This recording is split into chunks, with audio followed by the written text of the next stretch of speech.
Pilkada 2024 ini menjadi pelajaran berharga buat PKS.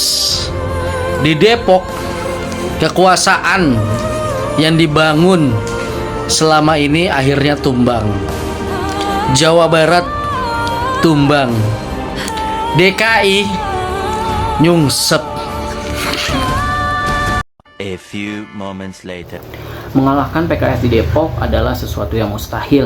Bahkan ada yang menganggap mengalahkan PKS di Depok itu setara dengan membangun piramida di zaman Mesir. Tapi faktanya hari ini per tanggal 27 November jam 17.50 hasil exit poll menunjukkan bahwa pasangan yang didukung oleh PKS di Pilwalkot Kota Depok kalah dari pasangan yang didukung oleh koalisi partai yang lain. Supian Chandra memenangkan versi exit poll di jam ini. Menurut gua ada dua faktor yang membuat PKS kalah di Kota Depok. Menurut keyakinan gua, faktor yang pertama adalah pengkhianatan pada Anies Baswedan di Pilgub Jakarta.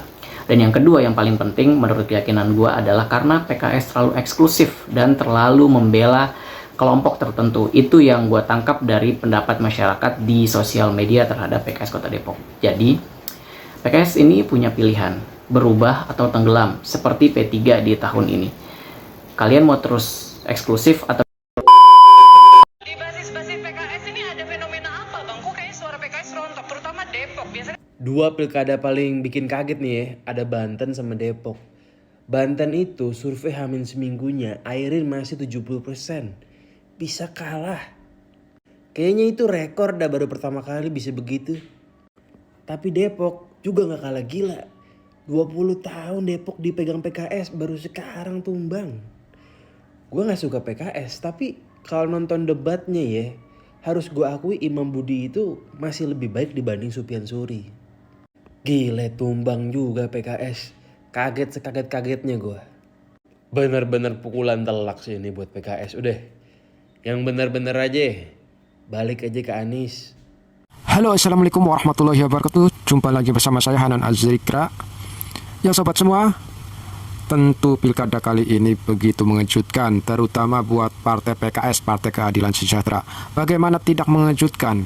Yang dulu-dulu PKS itu bisa merajai DKI Jakarta, Depok, bahkan Jawa Barat sendiri itu dimenangkan sama PKS. Tapi pilkada tahun ini begitu sangat menggemparkan. Ya, bagaimana tidak menggemparkan? Di Depok sudah hampir 20 tahun PKS bisa menjadi pemenang berturut-turut. Tapi pilkada tahun ini PKS justru keok. Ya, tentu ini bukan sesuatu yang sangat fenomenal, karena PKS sendiri di masa-masa kemarin itu banyak yang memprediksi bahwa PKS telah berkhianat kepada Abah Anies. Nah, sebenarnya ini bisa buat evaluasi buat partai PKS sendiri, bahwa kedepannya itu harus bagaimana. Sebelum terlambat, rangkul lagi Pak Anies, tarik agar simpatisan-simpatisan anak Abah bisa kembali lagi kepada PKS. Karena tentu PKS untuk mengandalkan kekuatan partainya sendiri, ya walaupun kemarin-kemarin banyak bantahan-bantahan bahwa PKS sebelum ada Pak Anies itu sudah kuat.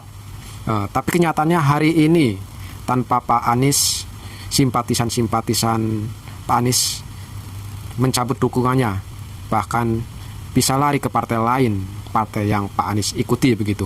Ya, ini evaluasi buat partai PKS agar PKS bisa mencoba lagi merayu-rayu anak Abah lewat Pak Anies begitu. Kira-kira inilah berita yang paling terupdate, paling terseru di pilkada kali ini, karena PKS hampir di semua daerah mengalami kekalahan. Ya, gitu sobat. Ya, terima kasih yang sudah menonton videonya. Wassalamualaikum warahmatullahi wabarakatuh.